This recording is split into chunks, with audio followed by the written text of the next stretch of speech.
పెరిగినాయి అంటున్నారు, మూసీలో కాలుష్యం ఉంది అంటున్నారు, మూసీని ప్రక్షాళన చేయాలంటున్నారు, కానీ ప్రభుత్వం ఏం చేయకూడదు అంటున్నారు. గుజరాత్ అహ్మదాబాద్ సబర్మతి రివర్ ఫ్రంట్ కట్టుకుంటది, 10,000 కుటుంబాలను తరలించిన అక్కడ నుంచి వాళ్ళు సరైన ప్యాకేజ్ కూడా ఇవ్వలేకపోయారు. ఈ రోజు ఢిల్లీ యమునా నదిని ప్రక్షాళన చేస్తూ, ఉత్తరప్రదేశ్ గంగా నది ప్రక్షాళన చేసిన మన గొప్పగా ప్రపంచానికి ప్రచారం కల్పించుకుంటారు. నాకేం అభ్యంతరం లేదు, మంచిది. నేను ఒకటే అడుగుతున్నా, వద్దనే వాళ్ళని మీరు మొత్తం ప్రాజెక్టే వద్దంటున్నారా? ప్రాజెక్టు నిర్మించేటప్పుడు నిర్వాసితులుగా మారే వాళ్లకు సరైన సహాయాన్ని అందించాలంటున్నారా? మీకు స్పష్టత ఉండాలి. నిన్న మన ఒక అపార్ట్మెంట్ కు సంబంధించిన చర్చ జరిగింది. నదులకు బఫర్ జోన్ 50 మీటర్లు, నాలాకు బఫర్ జోన్ 10 మీటర్లు. ఈసా నది ఒడ్డున ఇది నాలా అని చూపించి 2004-05లో బిల్డరు అనుమతి తీసుకొని వచ్చి అక్కడ అపార్ట్మెంట్స్ కట్టి NGT directions, Supreme Court directions, all constitutional authorities have decided to remove all these buffer zones. Builders అక్రమంగా అనుమతి తెచ్చుకొని కట్టిండ్రు, మన వాళ్ళు కొనుక్కున్నారు. అనుమతి చూసి కొనుక్కున్న వాళ్ళ గురించి నేనేం తప్పుగా చెప్పట్లేదు, అనుమతులు అన్ని చెక్ చేసుకున్నాను. దీంట్లో చాలా మంది తెలిసిన మిత్రులు ఉన్నారు, అరే వీళ్ళకి ఏదైనా నష్టం జరిగేటట్టుంది, మనం చేయగలిగిన సహాయం చేద్దామని మా అధికారులకు చెప్పి వాళ్ళ దగ్గర పంపించి వాళ్ళతో చర్చ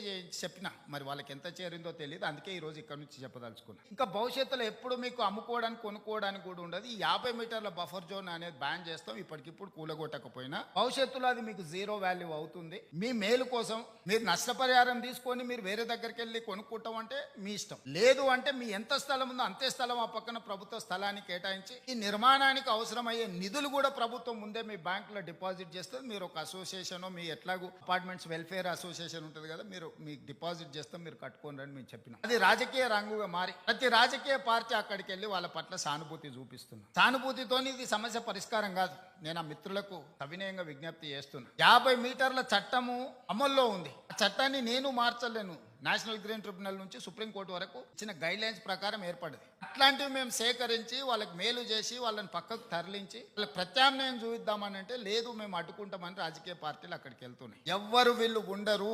2 రోజులు టీవీల పేపర్ల వార్తల కోసం మీ దగ్గరకు వస్తారు, మీ కన్నీళ్లు వాళ్ళకు ఓట్లుగా మార్చుకుందామన్న ఆలోచన చేస్తున్నారు తప్ప మీకు సహాయం అందించాలనుకుంటే ప్రభుత్వంతో చర్చించాలి. వాళ్ళకి ఏమి ఇస్తే బాగుంటుందో మనం చర్చిద్దామని నేను చెప్తున్నా. నువ్వు చర్చించడానికి లేదు, నువ్వు కట్టడానికి లేదు, మేము చేయలేదు కాబట్టి నువ్వు చేయొద్దు. నువ్వు చేయలేదు కాబట్టి నువ్వు ఇంటికి పోయినావు, నేను చేస్తానే నమ్మకం ఉంది కాబట్టి నేను కుర్చీలో కూర్చున్నా. ఇక నీకు నాకు తేడా లేకపోతే ఇంకా విషయం ఏమున్నది?